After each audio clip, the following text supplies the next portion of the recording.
Hello there, Leo sign. Welcome to your monthly reading. So Leo, this reading is for the month of March. Leo, Sun, Moon, Rising, Venus. Love reading for Leo. So Leo, hindi lahat ng Leo maka-resonate sa reading na to. So takes what resonates and leave the rest. Cross-watchers. Pwedeng kayo to at hindi sila Leo. So put yourself in a situation kung saan kayo naka-resonate. Okay? So let's see, Leo. Leo, if hindi kayo maka-resonate sa reading na to, please do check your other placements. Your Sun, your Moon, your Rising, your Venus sign, dahil pwedeng doon kayo maka-resonate at hindi dito.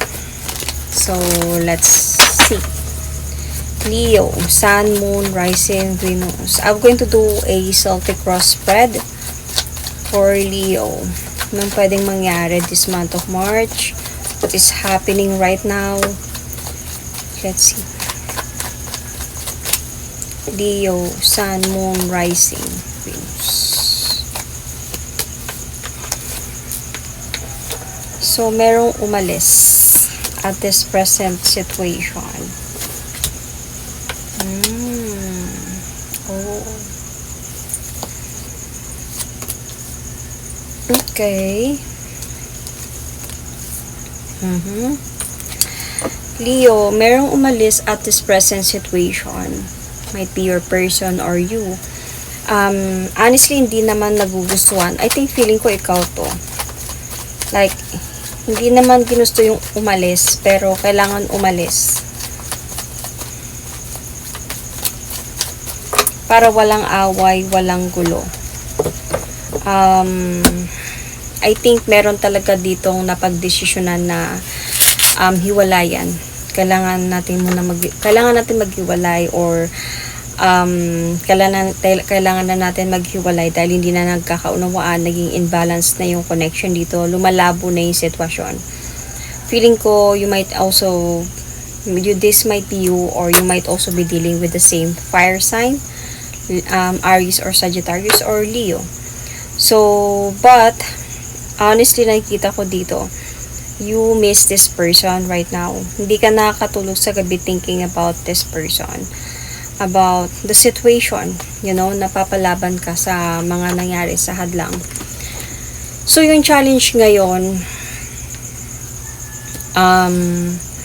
hindi kayo nag-uusap. Might be yung challenge dito is paano kayo mag-usap ulit, paano kayo magkaroon ng communication ulit, because I think somebody, or either this is you who gave this person silent treatment.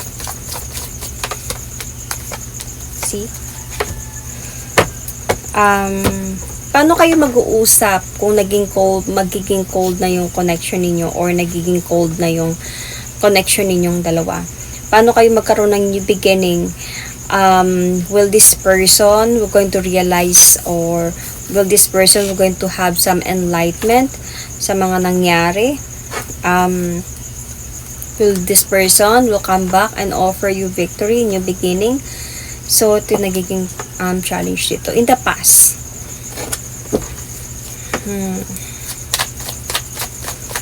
Let's see about this past. Or distant past. Marriage. So, merong marriage involved dito sa inyo in the distant past ng person na to. This is either you might be married with this person, then in the distant past pa lang meron na kayong issue about cheating, and tinago niya to sa'yo. Well, I think of course nagkaroon to ng clarity sa'yo in the distant past, but then talaga yung focus mas binigyan ninyo ng importansya yung marriage ninyo or yung commitment ninyo kaysa sa dito. Kumbaga napatawad mo lang din siya. Kasi this person offers you, nag-move forward towards with you, nag-offer sa iyo ng love, pinakita niya sa iyo yung pagmamahal niya. So parang pinatawad mo lang siya. So may issue na kayo before. Kumbaga tinago niya na to sa iyo before. Kaya lang nung pinatawad mo siya, naging practical ka tanggapin to para siguro sa pamilya dahil mag-asawa na kayo or something. So, in the recent past, I can see here now, naging maayos naman kayong dalawa. In the recent past.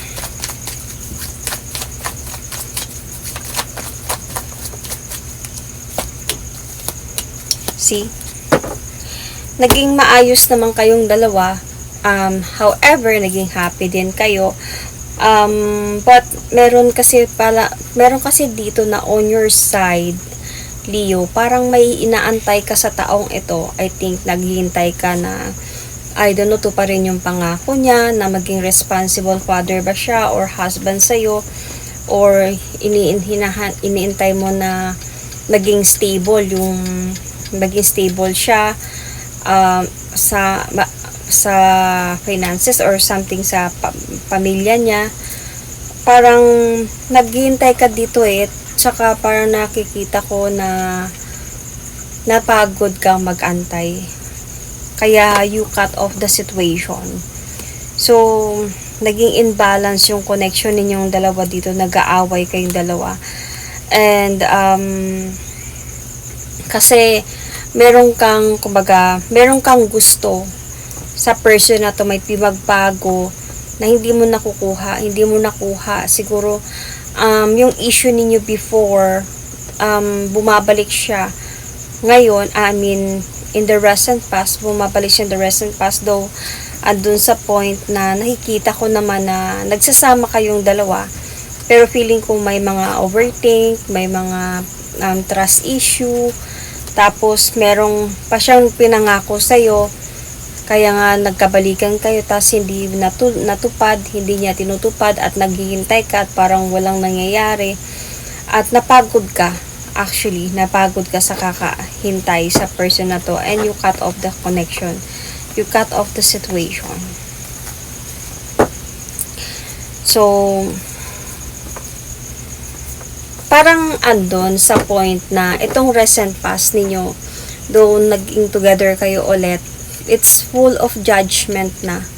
Parang dahil sa trust issue, parang palagi na lang nag-aaway, tapos masasakit na salita na nabibitawan, tapos andun sa point na napapagod na yung sitwasyon. So at this present, may umalis. So, ikaw yung nag-cut off ata dito. So, ikaw yung umalis dito. To make this person, kumbaga, realize na hindi na tayo balance, hindi na tayo okay. So, maghiwalay na lang tayo. Though, hindi mo naman gusto mangyari yun. Labag sa loob mo yun, pero ginawa mo yun para siguro matuto siya. Kumbaga, matuto siya maging matured, matuto siya maging responsible, matuto siya sa ma-realize niya na uy, may asawa na ako, or may anak ba ako, kasal ako at hindi ako binata or something. So, ngayon, naghiwalay na kayo this present situation. Challenge dito kung itong person na to magbago ba talaga. Itong person na to, ma-realize niya ba talaga yung worth mo. Ma-realize niya ba talaga yung pagkakamali niya. Kasi feeling ko dito, nagkakaroon na kasi dito na parang dahan-dahan na pagwawasak na talaga, like umalis na, 'di ba? Pero you are expecting kasi dito na parang meron pang chance. Kumbaga, kung sakaling aalis ako, magbago siya, ayusin niya to agad-agad, hindi siya papayag na ganito yung mangyari sa amin, and kung sakaling hindi ko siya kakausapin, ma-realize niya yung pagkakamali niya. But then, dahan-dahan na siya nagiging cold. Kumbaga, dahan-dahan na nagiging cold yung connection ninyo. So, ito yung nagiging challenge. Kakausapin ka pa ba niya? Magbabago pa ba siya? So, itong ginawa mo na to, worth it ba to para magbago siya? Para kausapin ka niya. At ipakita sa'yo na kaya niya nang maging responsible na husband or father or something. So, yung best outcome dito, let's see. Best outcome.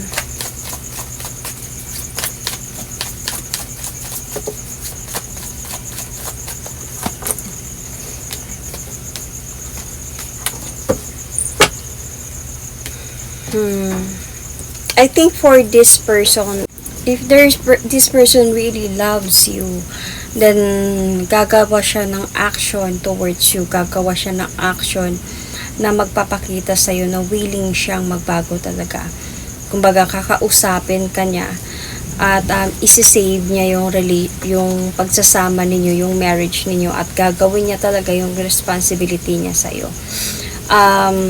If this person do really love you, magsisi siya sa mga nangyari, sa mga ano man yung mga issue ninyong dalawa. If this person really love you, hindi siya papayag na umalis ka. Hindi siya papayag na makipaghiwalay ka. So, this is the best outcome. Kung this person do really love you, he will change. Kumbaga, ipapakita niya na this time, responsible na ako sa husband and gagawin ko na yung lahat para sa pagsasama natin dalawa. Because in the immediate future kasi Leo will always be Leo. Hindi kayo nag-hold on into something too long. Leo can have patience pagdating sa ganito. Pero yung mga Leo, hindi sila marupok. Kumbaga, kaya nilang magparaya. Kaya nilang to have freedom. Kung yun yung gusto mo, bala ka. Kasi nakita ko in the immediate future, kung hindi siya gagawa ng action dito, kung hindi siya magbabago o hindi mo makikita sa kanya yung gusto mong makita, like hindi niya papatunayan sa'yo na magiging responsible na siya at magbago na siya, you will really going to continue moving on dito. Kung sakaling hindi na siya magpaparamdam sa'yo or hayaan niya lang yung decision mo na umalis, maghiwalay kayo, at magiging cold yung connection ninyo as the challenge here na paano kayo magkaroon ng communication kung nagiging cold na yung connection ninyo. So, if hindi siya gagawa ng paraan, you will going to decide in the immediate future to have your freedom, to move on from this talaga. So, because this is the Leo card. What is the factor that affecting the situation here is that have some clarity. Let's see about this. Anyway, you might be dealing with Pisces. You might have Capricorn in your chart. You might be dealing with Taurus. You might have Aquarius in your chart, Libra or Gemini. You might be dealing with Capricorn. You might be dealing with water signs. Let's see. Ano yung factors na naka-apekto ng connection ninyo?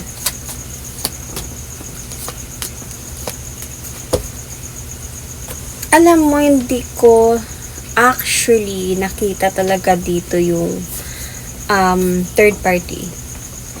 Hindi issue dito sa inyo yung third party. Hindi din sobrang issue sa inyo. Siguro nagkaroon ng third party in the distant past. Yes. Siguro ng mga bata-bata pa kayo, nagkaroon ng third party issue. Kaya lang on your part, siguro hindi mo na siya nakalimutan. Yung naging issue ninyo dito is on your part na meron kang gustong mapatunayan ng taong ito. Ipatunayan niya sa'yo na kaya niyang magbago or kaya niyang tuparin yung pangako niya sa'yo nung time na nagkabalikan kayo. Ipakita sa'yo na kumbaga para mawala na yung trust issue sa'yo,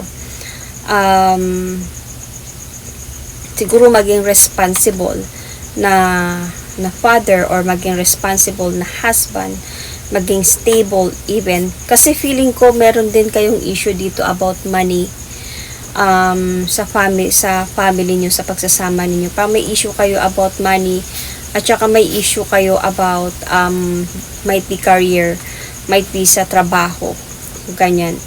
Yun yung nakikita ko dito kasi nagkakaroon kasi dito ng away, judgment, parang nagbibitawan kayo ng masasakit na salita sa isa't isa. Yun yung napapansin ko dito sa sitwasyon na to, kaya kayo naghiwalay hanggang sa napagod ka na, parang wala ka nang nakikitang maganda sa pagsasama na to. Well, Leo, madali talaga yan sila hindi naman sa magsawa, pero madali silang ma-disappoint, lalo na pag nagkaroon na ng issue. Anyway, the factors that affecting the situation here is, I think yun na nga, yung pag-aaway talaga ninyong dalawa. Matagal na kayo, ang dami nyo ng pinagdaanan. Pero yung pag-aaway ninyong dalawa, nahulog kasi siya sa pagod. Tapos yung pagod, nahulog siya sa kawalan ng gana.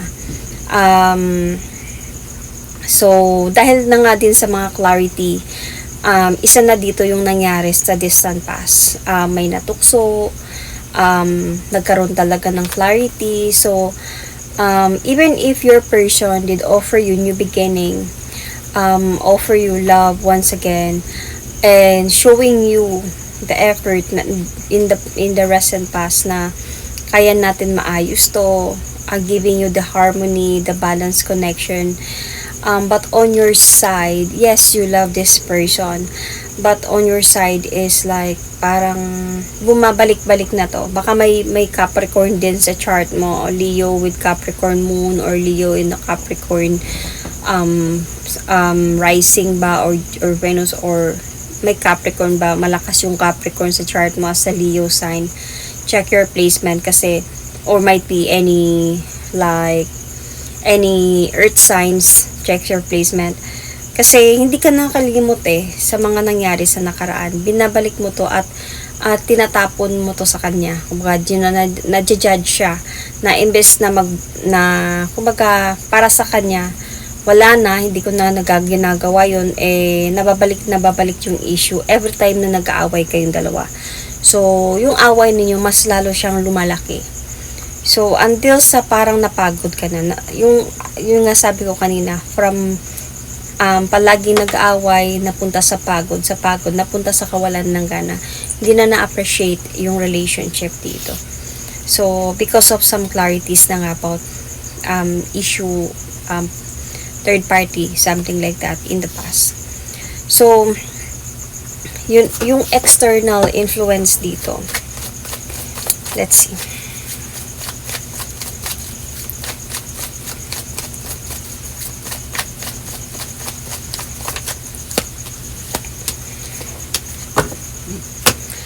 So, this is about your marriage actually. Yung external influence dito is yung decision.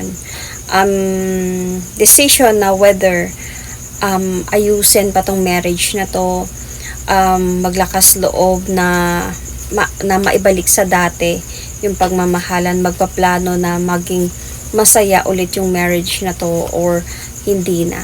So, ito yung nasa external influence ito kasi yung person mo, mahal ka pa din niya. Andyan pa yung pagmamahal. Pero yung andun kasi sa point na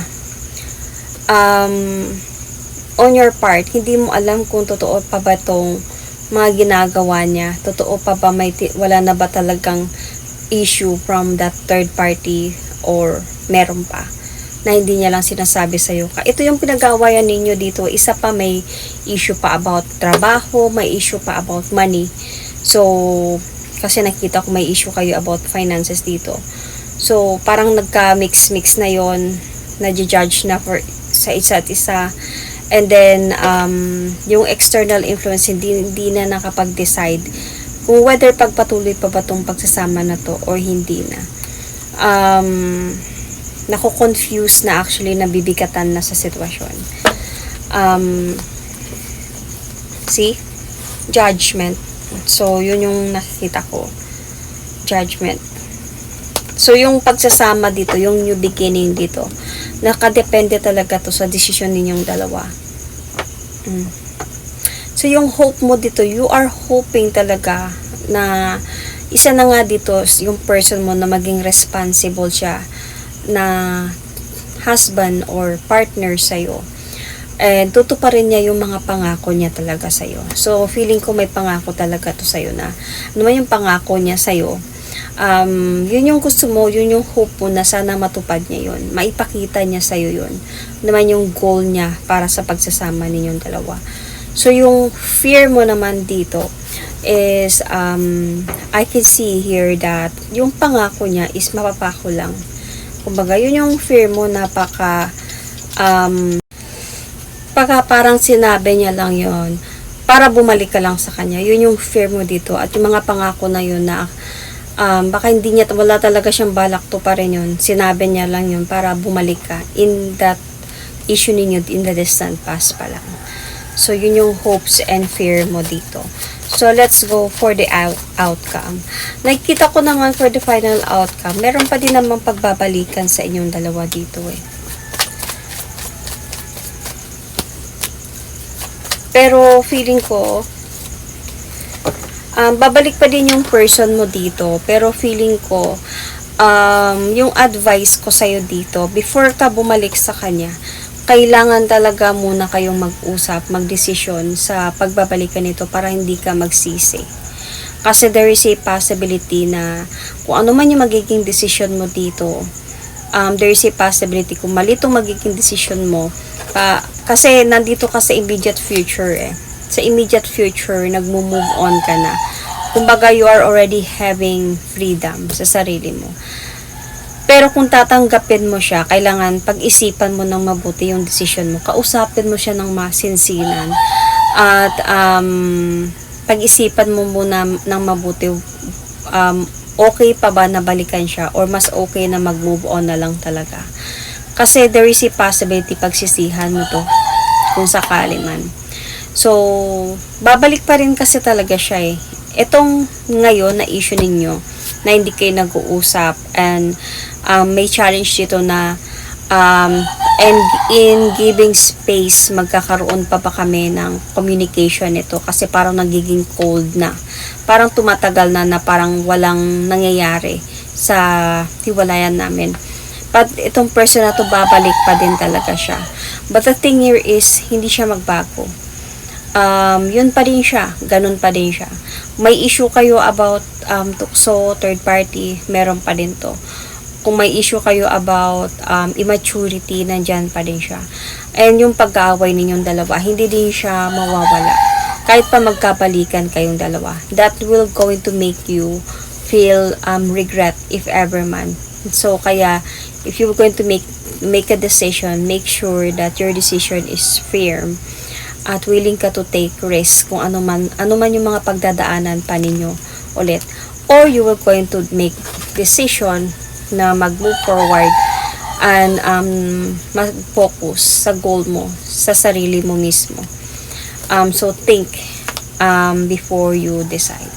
Because there is still naman a possibility of hindi naman sabihin na babalik ka sa kanya at lalong gugulo at walang nangyayari. Meron pa din mga, however, happiness na mangyayari, love, even successful na pagsasama, yet, yun nga, nandyan talaga yung personality niya. Kumbaga, yung ano man siya before, hindi talaga mawala. Yung may mga little bit na pagbabago lang talaga. Kasi, syempre, nawalay na, 'di ba? Nagkabalikan na. Kailangan mo siguro lang i-clear sa kanya dito kung ano yung issue. Bakit ganito? Ito yung ini-expect ko, bakit hindi nangyari to? Tutuparin mo ba to? So, well, kung tutuparin niya to, then good for the both of you. If this person will going to take the leap of faith towards a new beginning with you and gagawin niya yung mga pangako niya sa'yo, then okay. So, kaya nga sinasabi ko, kung babalik ka sa kanya, kailangan mo talaga pag-isipan ng mabuti to. Kausapin mo siya at para maintindihan niya yung issue mo. Maintindihan niya yung mga gusto mong mangyari talaga. Bakit ganyan? Bakit ganito? Okay, so I can see signs here, Gemini. I can see Pisces, Cancer, Scorpio, Pisces. I can see also here, yeah, yun. And the rest of that sign na nakita ko kanina. So, that is my reading for you. Thank you and God bless.